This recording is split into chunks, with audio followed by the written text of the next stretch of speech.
Stories, the hustle, the grind, the push, the pain, the time, blood, the sweat, the tears, goes beyond the lights, the stage, the fame, and the message stays the same. You're listening to the Indie Takeover.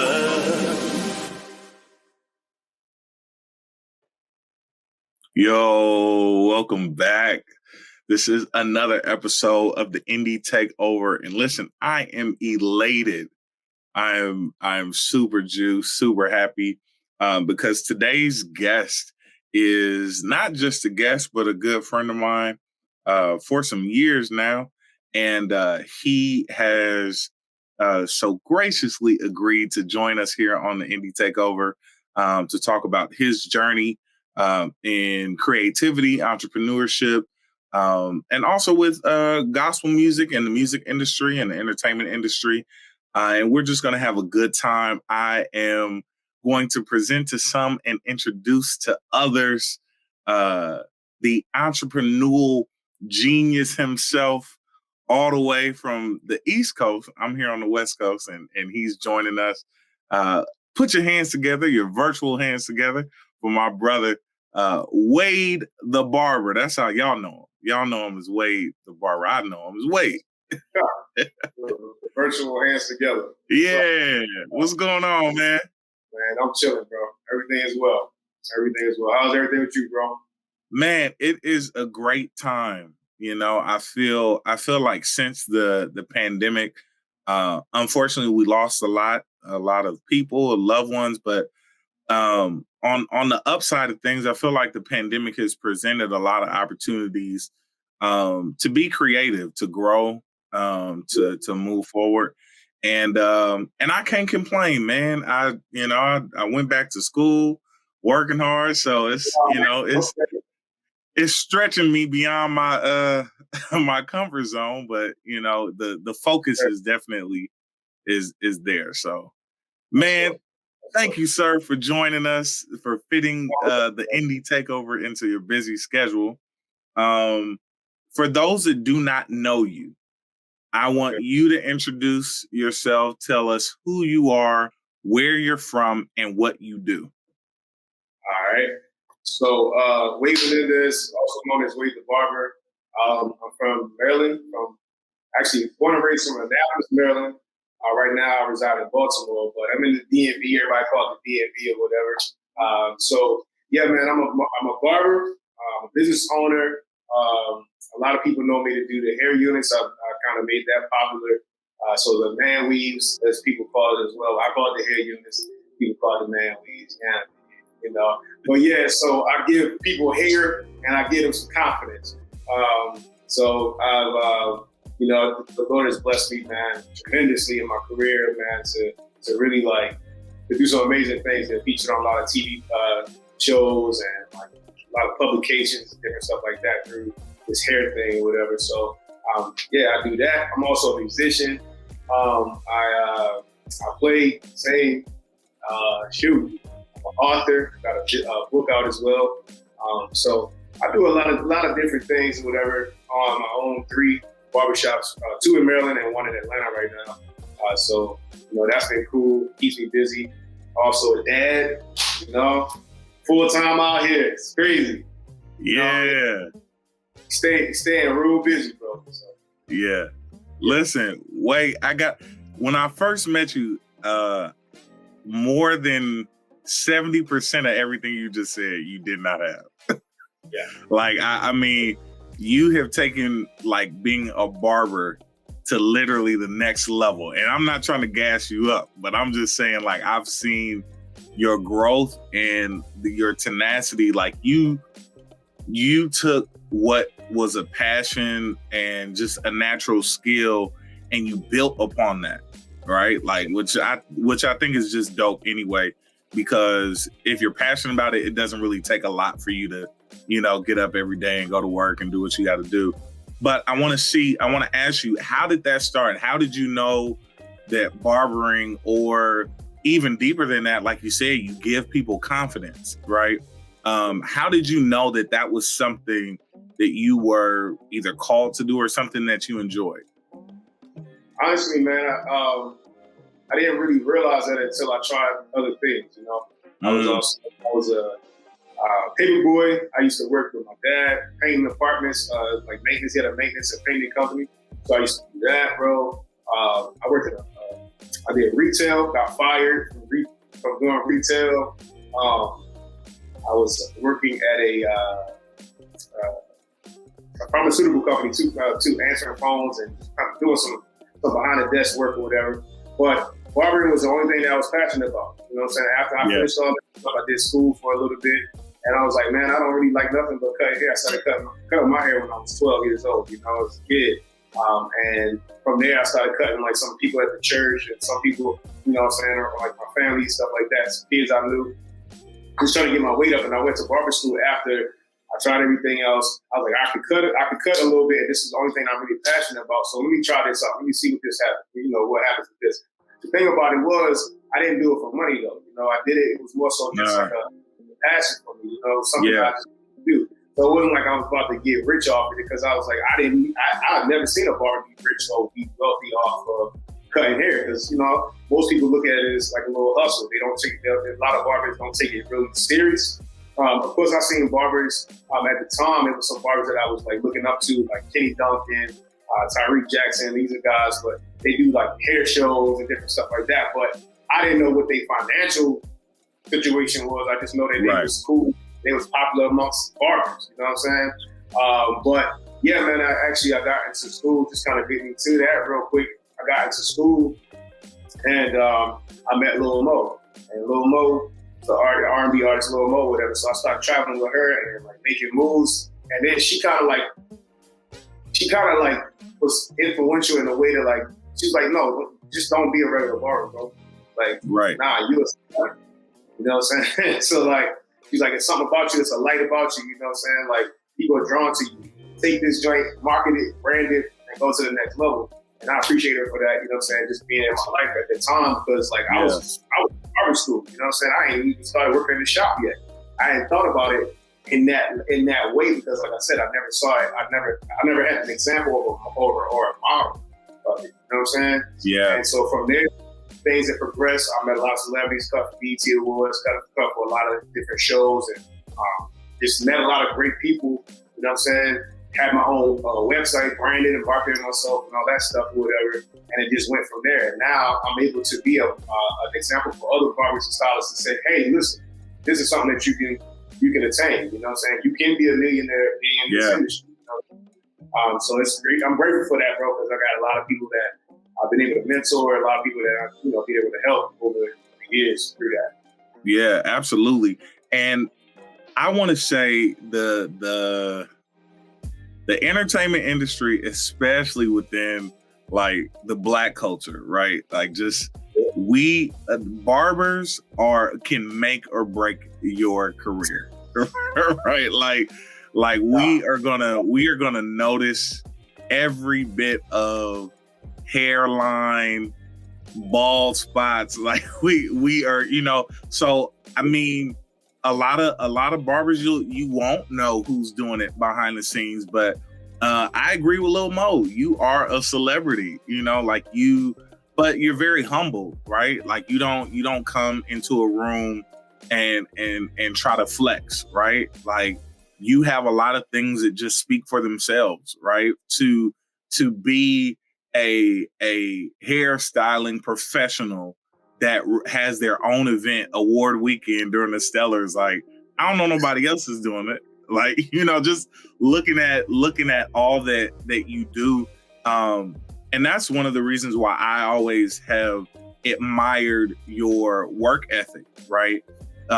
Just how hard you go after the things that you have achieved. So what would you say kind of sets you apart from others in your work ethic? Because I mean, like, how do you plan out your days? Like, what is your work ethic and your work process? I would say, man, I think it's just not being lazy, for real. There's a lot of people that are lazy in this generation, man. It's like we want stuff overnight. We don't really want to get in the trenches and really put that time in, for real. And put that work in. And so you have to understand, like, nothing's going to happen overnight. Like, you know, I didn't get to where I'm at overnight. It was process. It was a process to get here. You know what I'm saying? So, and I feel like every year I made a goal to just do better, to be better. You know what I mean? Yeah. I want to make more money every year, like make more impact every year. So just putting things in place so that I could do that. So if that meant going to work at 8 o'clock in the morning and not leaving till 3 a.m. the next morning. You know what I'm saying? There was a lot of, now I was doing that all the time, but there are seasons of grind that we have to have. There's seasons, people like, you know, I don't want to work but a couple hours a day, whatever. Okay, cool. When you get to the point where you can do that, then do that. But there's a time that you're gonna have to make some moves and put time in. You know, I tell people all the time, like, bro, this is not for the faint of heart. Like, if you got a goal, you got a passion, you got something you're trying to accomplish, you got to put the time in. That work ethic has to be there. That some of us are lacking. And I think that also remaining, like, being humble, like you said, man, like, I try to be humble, man, because my thing is, like, at the end of the day, I could floss and say, you know, flex and all that stuff, whatever. Oh, I'm this, I did this and that or whatever. But what does that mean? You could be up to date, you know what I'm saying? Yeah. So at the end of the day, you know, just remaining humble, remaining approachable, remaining touchable, you know what I'm saying? Because, like, we here to help others. So if I'm so high and mighty that I can't really rap to nobody and just tell them, hey, what's going on, or give them some insight on something, bro, like, I'm missing my purpose on being on this earth, for real. You know what I mean? Yeah. You know, we're here to help others. So I think those are key things, key elements. Yeah, like you said, it could be here today, gone tomorrow, right? We've seen a lot of people hit their peak, right, of success or stardom or whatever, and then it's, you know, the carpet is pulled from under their feet, and then they're left with, like, okay, what do I do now? You know, controversy or adversity comes up, and it's like, oh my God, what do I do? But I think what you have, you know, you've had different work experiences. Like you said, you've worked in different industries and you've tried everything else, and you found something that was a passion that you didn't need to get paid for, right? Like, to me, that's a big sign right there. Like, if I could do the thing I'm passionate about every day, you know, and enjoy and not have to worry about anything, like, if I could do it and bills are still paid and I don't have to worry about getting paid, I would do it, right? But we work jobs because, you know, we got to do what we got to do, right? And I think from what I'm hearing from you, like, you give a very solid foundation where, and I'm not trying to make this spiritual, but, like, God could trust you to give you more, right? If you were already working, you know, super hard, or, you know, you already had a hardworking, you know, mentality, then when the shop came, or when, you know, the time to write a book, or, you know, the time to go and travel and do, you know, these training classes and sessions, when those came up, like, you could be trusted to steward that wisely, right? But I want to ask you, has that been overwhelming, or was that always a part of the plan to kind of franchise and have multiple shops and have a book and, you know, be known for, you know, being the hair unit guy? Which, hold on, let me pause. Let me put a pin right there. When I met Wade, I had a full head of hair. Okay. Jeez. All right. And just over time, you know, as you get older, your hair says adios if it's in your genetics. But I guarantee you, had I not gone bald before this hair unit thing came out, I'd have been in the DMV. I would have been in the DMV like, wait, give me a full head of hair. Bring my hair back. It's all right, bro. You know what I mean, I still might. Who knows? Huh? What? I said I still might. I might come to the DMV. You know what I'm saying? You got options. You know, you got options. Brothers got options. You know what I'm saying? It is what it is. Yeah. Nah. But okay, back to my question. Was all of this in your plan, or how did it come to be? Like, Did you do one thing and say, I got to have the next? Or how did that happen? All right. So honestly, bro, I'm not going to lie. I didn't have a 10-step plan. I didn't have all this stuff in place. I just knew that I was just letting my passions lead me. I just letting God lead me, like, next. You know? And so I think that's where some people like go wrong, and people be like, so, excuse me. I don't have COVID, everybody. So I think a lot of people go and then you get overwhelmed trying to have all these things in place and trying to have all these goals. Yes, you should have a goal in life. You should have things, your vision for yourself. But sometimes the steps to get to the vision that we have, sometimes life may not go in that direction. It may take you a little deep. It may take you another way. So some things that we want for ourselves, we may not, it just may not happen how we thought it would happen. Yeah. So I'll be on some like, my God, I mean, I am spiritual. So it's like at the end of the day, it's God leading me. I pray and I ask God, hey, bro, listen, I don't know what I'm doing. Figure it out for me. Show me what I need to do. And that's the blessing in this whole thing, bro, because I would have never imagined things being how it is. I wasn't about to be on TV or to be on different publications and different stuff like that. All I know is I wanted to help people. I wanted to like take my barbering career to whatever level that it needed to be on. You know what I'm saying? And so whether it's just opening a shop, I opened one shop, time progressed, people was like, bro, you need a shop in DC. Because we traveling from DC all the time to Baltimore, and I'm stuck in traffic. So I said, you know what? All right, maybe I'll get a shop in DC. That popped off. You know what I'm saying? Like, you know what I mean? Then I moved on to the next level. Now we're in Atlanta right now. You know what I'm saying? Even if I don't keep it in Atlanta for a long time, at least I did it.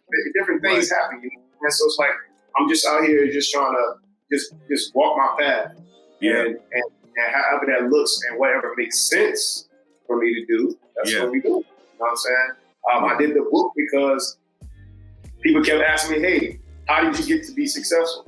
You know what I'm saying? So I'm like, all right, well, let's put it in a book. So I can't have a conversation with every single person that asks me all the time, sending me messages all the time or whatever. So I said, listen, let's put it in a book. Let's put some things down so it can help some people. You know what I'm saying? Yeah. So it's like things like that. I didn't have a two-step plan though. It just happened. Things just happened as I walked my path and did what makes sense for my brand and my company. Yeah. Would you say that because you know yourself, because you just said something that I think was super good, is knowing what makes sense for you, right? Because some people would say, oh man, you should have did reality TV, or you should have did, but you knowing yourself, you know what makes sense for you. Would you say that's kind of the you had to know who you were before you walked into that? Yeah. Yeah, you definitely have to, because if you don't know who you are, man, you're gonna be just falling for anything. Like you don't have no, if you don't have no, just know who you are, man. You're gonna be all over the place trying to just do a bunch of stuff that don't matter. It don't fit. You know what I'm saying? Right. And I knew, like, with reality TV, I've been invited, and I just was invited on a reality TV show. You know what I'm saying? But like, if it didn't fit my brand, it doesn't fit like what my path is. I'm not doing it. Some things can be more detrimental than it can be helpful for you. Yeah. So I'm not getting on no drama-filled show where it's a bunch of foolishness going on. Right. You know what I'm saying? Like if it was like we actually were working on a reality show for like barbers and transformations and stylists and stuff like that. Now something like that fits my brand. That fits what I'm on. You know what I'm saying? Right. So it just got to make sense. You know, and I think some people are just too thirsty and too hungry to be famous. So you just do it, and it's nah. And you made a good mention of like something that doesn't compliment you, because the way you carry yourself is very clear. Like you don't entertain foolishness, but you are connected to so many different types of celebrity, right? So you deal with people on all types of, like you mentioned before, you've done award shows, you've done, events and concerts and worked with, celebrities from all over. How do you handle that? Like, you're always super calm. I've never seen you like your personality is just very even keel, very chill, very laid back. Which I think is another reason why people feel comfortable with you, because of that. Like, you're not over boisterous and all that stuff. But how do you handle working with so many different type of celebrities? Like, do you ever fan out on anybody? Do you ever like, oh my God, I'm about to do, how do you handle that? I definitely ain't gonna ever fan out on nobody. But I ain't gonna lie, there's certain people like I cut and you get a little nervous. I'm like, yo, I can't mess them up. Like, this is slow, you know what I'm saying? Something like that, whatever. I mean, this is mind over matter. So you just be like, you know what? Take just normal people just like I am. You know what I mean? Right. And so I feel like it's just, you got to be in a certain headspace just to understand it. Like you said, like, they normal people. So it's no difference for real. They may just have a few more dollars than you got. And right. No money, So I think just working with Bobby Jones, that BET show, like, for all them years, and just the high turnaround, like, even in that situation, like, I had to cut so many different gospel artists and stuff like that, man, do it in 10 minutes, do it real quick before they go on stage. Like, you know what I'm saying? And so it's like, you don't even really think about who they are. It's like, all right, I know I got a slice this cut, make it look nice, in a few minutes, get them out of here, you know what I mean? So it ain't, sometimes you don't even have time to think about, hey, this is so and so in my chair. But I always like when people are cool and don't make it all weird, like, have a conversation or just be, you know what I'm saying, be all cool. One time, Chris Tucker, I cut Chris Tucker, man. It was a great experience one time, bro. But bro, like, he's kind of acting a little weird, you know what I'm saying? Like, I was shaving his mustache up, and he was like, I was like, yo, hey man, can you please just not touch my lip? And I was like, no. So he just made it super weird, but it was a cool experience though. You know what I mean? I was just like, bro, I was like, I see if my hands was dirty or they smell like chicken or something. Right. We cool. We cleaned them. I just cleaned them. Right. All right. But you get funny experiences though, bro. It's definitely some I've had some pretty interesting experiences, but overall it's cool though. I mean, so the thing about it is, there's a lot of people trying to be celebrity barbers. I always tell barbers, don't try to be a celebrity barber, bro. Like, honestly, it's not, what is that anyway? It's like, oh, you only cut celebrities. At the end of the day, if your path takes you there to cut somebody, it's cool for a resume, but don't build all your stuff just on that. I've had also that's good. Where some celebrities will call you in the middle of the day. They want you to come and follow them, or move your schedule so you can go cut them or be at their hotel when they get there, this and that or whatever. And, I done wasted $5 for one head. Yeah. I could have had money at the shop, because a lot of these people ain't paying you no crazy bread. Like, the most you may get with a lot of celebrities is anywhere from $200 to $500. All right. I could have made that at the shop. Right. With people that's, you know what I'm saying? So it's kind of like you building, and I say $500, that's on the high end. Like, most of the time, some of these celebrities cheap because they got niggas trying to cut their hair for free for a picture for the brand. Right. So it's like, not crap. So it's like, you know what I mean? I have one celebrity, he's an actor. His assistant hit me up one time, wanted me to drop my date for $75. I said, I don't want to go nowhere. Yes, what you mean? Like, $75? Hey, look, at this point, I mean, maybe you caught me when I was first starting to cut or whatever, but it's like, it doesn't make sense. We going back to what makes sense for your brand and what makes sense for you. Right. But wait, $75 though? $75, bro. And want me to go in traffic, move my clients around to get to your hotel in the middle of the day.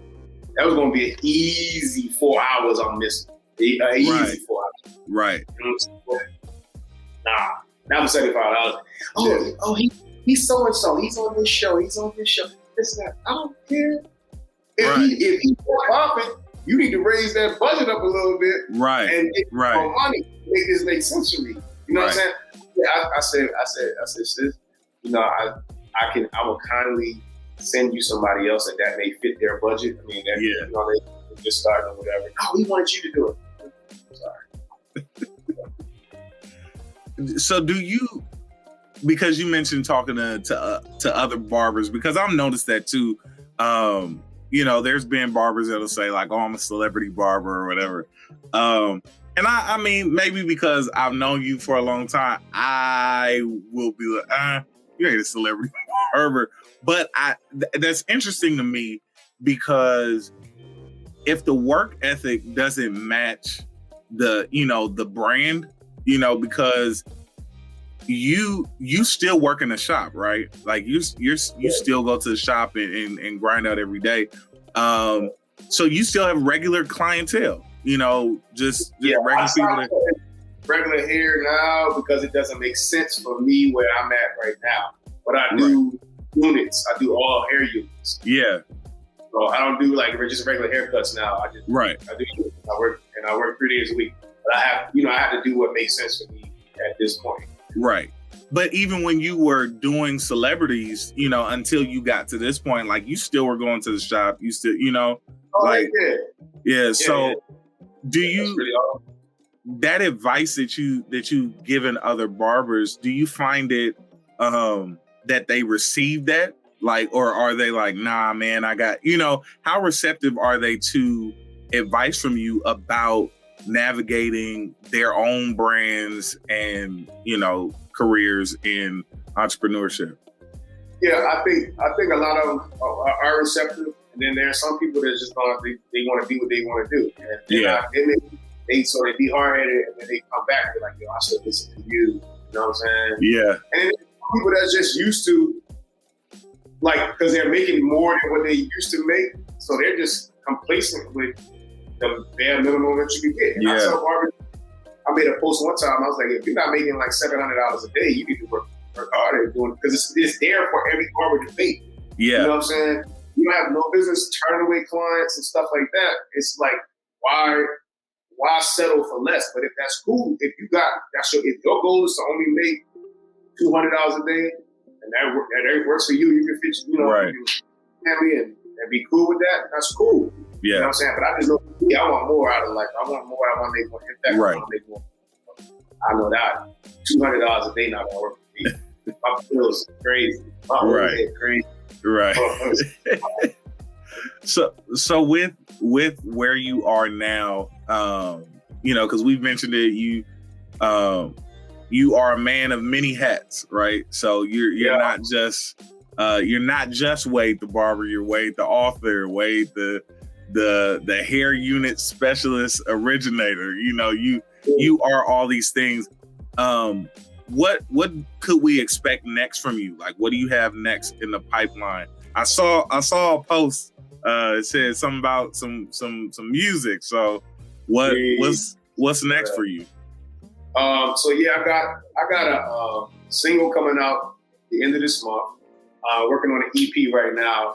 And I was like, this is more of a passion project. I ain't out here trying to be, the next, Tank or nothing like that. But I'm just saying, like, I do music, I sing, I play, and stuff like that. I've been doing that before I actually picked up a pair of clippers. So I was like, you know what? Why not just go ahead? And I've been going through a lot of stuff the last year of my life, you know what I'm saying? So it's like, this has been therapy for me at the same time. Also just we're gonna put some stuff into this music, just see where it goes. It's been fun. I've been also learning a lot as well, because even though I'm a church musician for real, you know what I'm saying? So I play in church, or I do weddings and stuff like that, sing in church, sing at a wedding up here and there, whatever. But be getting in the studio is a whole other thing, you know what I'm saying? Yeah. So it's been cool just and just growing in that arena, getting more comfortable. Just doing little stuff here and there. So I'm excited about it. I'm interested to hear what everybody think about about what's coming out. So yeah, just be on the lookout for it. I got the single coming out. Like I said, July 23rd. End of the month. That's that. You feel me? Well, we ready to hear it. I'm amped. Because I support whatever you got going on. It's about to be fire. I wanted to. Oh, my bad. No, go ahead. I'm keeping my name Wade the Barber on there, right? So I was going back and forth because everybody's like, you know what? Like, you change your name, you want to use your real name? And I'm like, nah, I'm still a barber though. You know what I'm saying? Yeah. I don't want people to be like, this nigga done stop cutting hair. He want to be an artist now, stuff like that. Whatever. No, it's an extension of what I already do. And so I'm like, you know what? Nah, we're gonna go ahead. We're gonna keep my name Wade the Barber all the way around. Yeah. You know what I'm saying?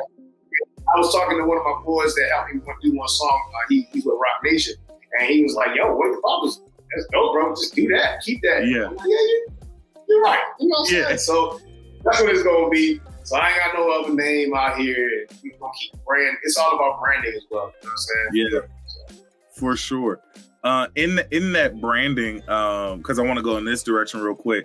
For entrepreneurs and artists, those that are building brands, what has been your experience? Are you the entrepreneur that knows off top, like, I know this is the aesthetic that I want it to look like this, I want the feel to be like this, or do you rely on your team for input? Like, how do you shape the brand that you have now? So I have a team of people that I kind of bounce ideas from, per se. Mm-hmm. But most of the time, I just I go off of what feels good to me, and I have a look of certain things that I want to kind of keep things a certain way. And then sometimes I'll give certain examples of certain things that I saw that I like, and then I'll just have somebody recreate, or even with like the album cover or whatever. Excuse me. I kind of was original with certain things, but then there was like some of the graphics. I was like, yo, I like how this looks. So do this, let's recreate this, and kind of adapt it to what I got going on. You know what I mean? So it's just, I feel like I'm a pretty hands-on type person. Gotcha. So I already kind of have a vision most times, and if I don't, I'll ask certain people that I trust that kind of think like me. Yeah. Kind of bounce off. Yeah. That's good. I think it's very clear that you know your brand, you know yourself, and even in going into new territory, which may be new for the audience, but not new for you, like there's something you've been doing. We are able to see just an extension, right? This is not like a whole new thing. This is just an extension of who you are. And in your personal life, you've had a new addition. So you're experiencing fatherhood. So how do you manage that? Like, how does that balance out? How are you navigating this new area of life? I'm not even gonna lie. I'm still learning because I was already busy before she came. And I think I was blessed because she came at a time the pandemic happened last year, whatever. Yeah. So I was chilling a little more last year, but things started getting back busy and stuff like that. So I'm still adapting and learning, but what it is, because I love her so much, it doesn't even matter. Like I sacrifice is whatever, So it don't even feel like, even if I'm super tired, she still get. Yeah. And all she do is just look at me and do that little smile she does. It's like, all right. So it's dope, bro. Being a father, man, is actually teaching me patience. It's teaching me some other things that I needed to learn. You know what I mean? Sometimes I feel like I really want to love somebody. I mean, there's nothing like that. The love for a child. You know what I'm saying? Sometimes love for adults, because it's like this innocence of a child, man. It's like this pure love, you know what I mean? Like anything, and so it just really it's crazy. It's a blessing. So I'm grateful that God, saw fit to put her in my life right now. Yeah. And what I mean, even if it is drama around me or whatever the case may be, it's like she kind of helps balance things. That's your piece. That's I love that, man. And everything, we see on social media, but I think you're doing a great job. Definitely, she's adorable, and you are a great example. She'll be proud when she grows up and sees all that her father has done and done for her. You know, that's a beautiful thing. So, you know, we talked about your plans for the future. Do you see yourself at any point retiring from barbering or from hair? Like, do you see yourself at any point like hanging it up and saying, all right, I'm moving on to this, or is this always going to be a part of you? I think I'll probably always cut for certain people, and people, you know, man, you got those clients that you just really rock with or whatever. Until I can't do it no more, because I love it. You know what I'm saying? Like, I love doing it. You know, right? So sometimes it doesn't feel like work to me. You know, it's something I love doing. But I think eventually I will knock down some more time and not be here, you know, 3 to 5 days a week. You know, I am working on next, like opening up a barber school. So that's going to be my next venture. And that, you know, that'll be more of I'll be behind the chair, but not really be behind the chair. It's more educational. Right. So yeah, that's dope. That's the next goal. That's dope. I like that a lot. I like that a whole lot. Just because I feel like your work speaks for itself, and then you have so much to show. Like, I think like enrollment will be through the roof. Like if I were a barber, that would be the school I want to attend. You know, like I want to go. I know. Say it. Yeah, no, I'm looking forward to it, bro. Because I already know it's going to do pretty well. It's just finding the right location and just all the red tape. It's like a real college, so you gotta like, halfway throw nothing together. I gotta make sure everything's in place. Yeah, and all that stuff. So in due time, man. I'm working on it. Like, and I have products that's coming out as well, hair products and also apparel stuff too. So it's like a whole lot of moving parts that's happening in my life right now. But I'm trying to just do one thing at a time. So you know, put some focus on everything and kind of do it some justice. Yeah. You know what I mean? So, well, listen, we ready for whatever you put out. We will support, and I mean, because it, as they say in church, you know, we are sowing into good ground, right? This is good ground, man. So man, I know you are doing great things and will do even greater things. I want to ask you before we wrap it up today, for the audience that is just learning of you. I don't know where they were, why they don't know of you by now, but how do we stay connected? How do we find out more about you when the single drops, all that stuff? Like, how do we connect with Wade the Barber? Yeah, so we can always go to wadethebarber.com, www.wadethebarber.com. You can find me on all social media outlets, Wade the Barber on Instagram, on Facebook, all that good stuff or whatever. I'm on TikTok now too. I gotta get my little dances, my routines, all that stuff.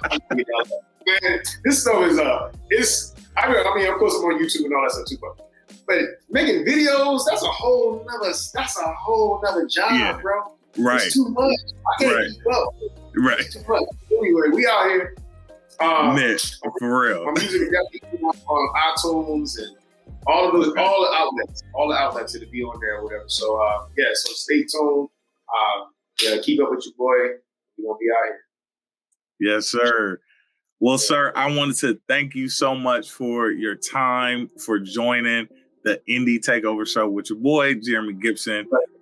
Wade the Barber has been my guest, and I am again honored just to have this dialogue with you.